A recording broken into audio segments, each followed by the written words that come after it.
Assalamualaikum dan salam sejahtera. Bersama lagi dengan Cikgu Hayati, Cikgu Sains anda. Baik, kali ini Cikgu akan bawa semua murid, terutama murid tahun 4, kita akan meneroka lagi ke alam sifat bahan. Baik, yang lepas Cikgu dah tunjukkan ataupun kita sama-sama menjalankan aktiviti yang pertama dalam tajuk sifat bahan, iaitu Sains tahun 4. Itu kita telah menguji sifat bahan dari segi kebolehan menyerap air, iaitu aktiviti yang pertama. Kali ini cikgu akan sambung aktiviti yang kedua. Aktiviti apa ya? Ini dia aktivitinya. Iaitu kita nak mengenal pasti sama ada bahan tersebut tenggelam ataupun timbul. Okey, jom kita jalankan aktiviti bersama-sama dengan cikgu. Jom.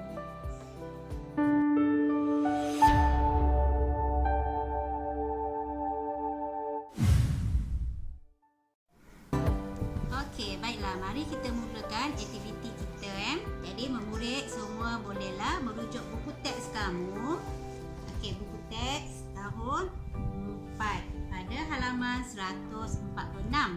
Hari ini kita akan masuk pada aktiviti yang kedua, iaitu tujuan dia menentukan sifat bahan yang dapat terapung atau tenggelam.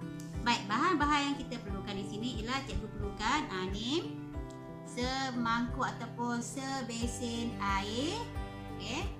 Kemudian kita perlukan jam randik, ini untuk mengukur masa. Okey, cikgu juga ada di sini pensel. Okey, cikgu ada pensel, cikgu ada gelas kaca, cikgu ada penyejuk minuman atau straw, cikgu ada batu, ada belon.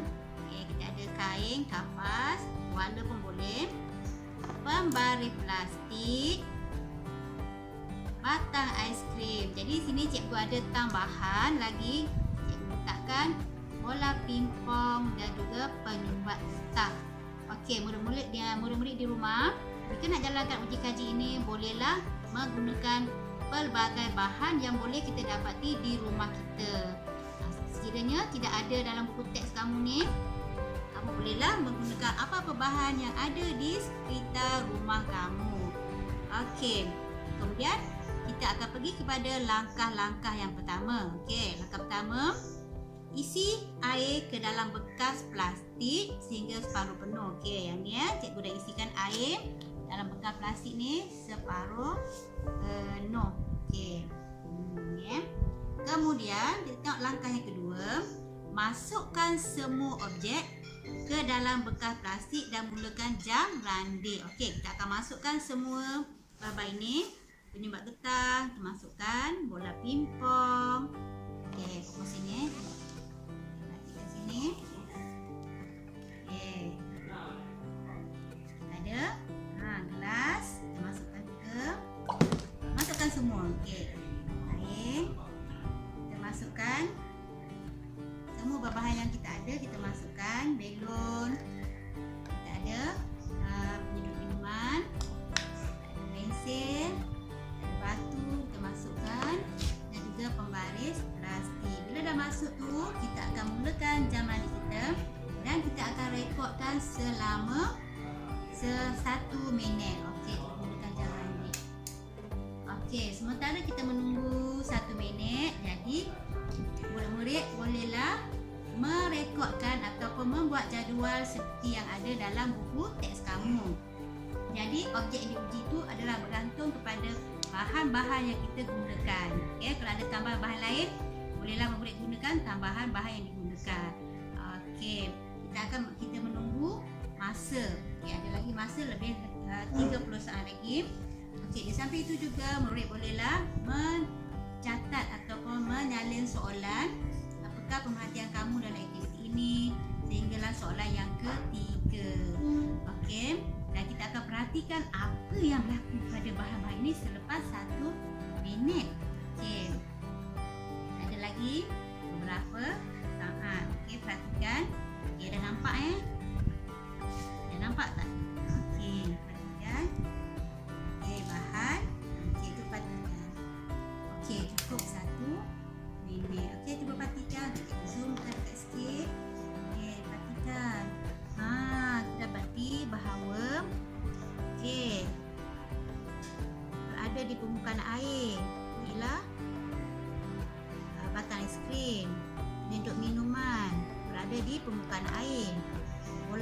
pimpong berada di permukaan air. Belon berada di permukaan air. 1, 2, 3, 4. Ada 5 barang berada di permukaan air, iaitu ni tadi batang aiskrim, pensil, bola pimpong, penyedut minuman dan belon. Dan kita perhatikan. Okey, sekarang tengok objek-objek yang berada di dasar besen ini. Kita ada kain, kita ada gelas kaca, kita ada pembaris plastik, batu dan juga penyumbat getah. Itu berada di dasar air. Jadi selepas kamu perhatikan aktiviti ini, bolehlah kamu merekodkan hasil pemerhatian ini dalam jadual yang telah disediakan. Jom kita bincang apakah hasil pemerhatian dan juga inferensi kamu. Okeylah, setelah menjalankan penyiasatan, inilah hasil pemerhatian yang kita dapati.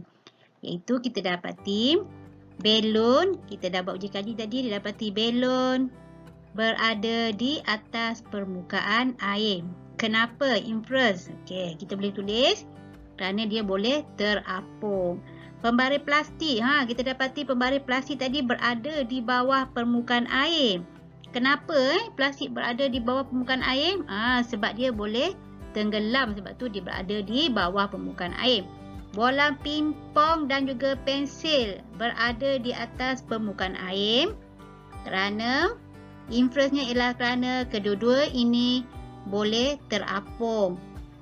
Kain kapas, okey, kita dapati dia berada di bawah permukaan air kerana boleh tenggelam. Manakala penyedut minuman dan juga batang aiskrim berada di atas permukaan air, inference dia kenapa? Kerana batang aiskrim dan penyedut minuman boleh terapung. Dan gelas, penyumbat getah dan juga batu berada di bawah permukaan air kerana objek ini boleh tenggelam. Okey, itulah dia pemerhatian dan juga inference yang kita boleh buat berdasarkan aktiviti ini. Okey, jom kita tengok soalannya pula. Baiklah murid, mari kita lihat soalan yang terdapat dalam buku teks kamu. Okey, soalan yang pertama, apakah pemerhatian kamu dalam aktiviti ini? Kita nak ceritakan apa yang kita nampak, apa yang kita perhatikan sahaja. Jadi bolehlah murid semua menulis belon, batang aiskrim, pensil, bola pimpong dan juga penyedut minuman berada di atas permukaan air. Manakala kain kapas, batu, pembaris plastik, penyumbat getah dan gelas kaca berada di bawah permukaan air. Iaitu yang kita nampak daripada aktiviti yang telah kita jalankan. Baik, soalan yang kedua, nyatakan sifat bahan yang diuji dalam aktiviti ini. Okey, kita nak uji aktiviti ni nak menguji apa yang sebenarnya ya murid-murid? Ya, aktiviti kita adalah untuk menguji sifat bahan yang diuji dalam aktiviti ini ialah bahan yang dapat terapung atau tenggelam. Okey, dan soalan yang ketiga, objek diuji manakah boleh terapung di permukaan air? Okey, murid-murid semua senaraikanlah yang mana objek yang boleh terapung di atas permukaan air. Iaitu, pilih cadangan jawapan. Objek diuji yang boleh terapung ialah belon, batang aiskrim, pensil, bola pimpong dan juga penyedut minuman. Okey, kita selesai membincangkan soalan-soalan. Sekarang jom kita tengok apa soalan kebat dalam aktiviti ini. Okey, mari kita tengok soalan kebat yang ada dalam buku teks kamu. Okey, soalannya, mengapakah sesetengah objek boleh timbul dan sesetengah objek boleh tenggelam? Baik, kaitkan semula dengan pembelajaran yang telah pun murid pelajari semasa di tahun 3. Topik apa murid dah belajar di tahun 3? Iaitu kita nak kaitkan dengan konsep ketumpatan. Ya, betul, konsep ketumpatan. Okey, mari kita tengok apakah jawapannya. Okey. Ini kerana bahan yang kurang tumpat daripada air akan terapung, manakala bahan yang lebih tumpat daripada air akan tenggelam. Sebab itulah bahan yang berada di atas permukaan air tadi seperti belon, pensil, penyedut minuman, bermaksud bahan itu kurang tumpat daripada air. Dan bahan yang berada di bawah permukaan air yang tenggelam tadi itu seperti batu, kita ada gelas, kita ada penyumbat getah, sebab objek-objek ini lebih tumpat daripada air. Okey, cuba memurid perhatikan gambar air ni, sedap kan? Okey, ini adalah konsep ketumpatan yang biasa kita alami dalam kehidupan seharian kita. Okey, ini adalah teh tarik. Okey, didapati ni lapisan bawah ni adalah lapisan gula, berada di bawah air gula. Okey. Dan tengah ni adalah lapisan susu dan atas ni adalah lapisan warna teh. Okey. Jadi yang di bawah ni adalah lebih tumpat berbanding dengan yang berada di tengah dan juga di atas. Sebab itu lapisan dia berada di bawah. Sama juga dengan air bandung. Okey. Dan kita juga boleh lihat, kalau kita nak lihat bagaimana telur itu boleh timbul ataupun tenggelam. Ini kenapa ada yang timbul dan tenggelam? Adakah satu dah masak, satu belum masak? Okey, jadi kita boleh menggunakan air garam untuk menguji telur kita berada di atas ataupun di bawah permukaan air. Cikgu nak murid-murid cuba jalankan aktiviti ini. Bagaimana nak meletakkan ataupun bagaimana kita nak mengetahui telur itu boleh terapung ataupun tenggelam. Jadi gunalah aplikasi yang telah memurid pelajari semasa di tahun 3. Bagaimana kita nak tenggelamkan telur ini dan bagaimana kita nak timbulkan telur ini.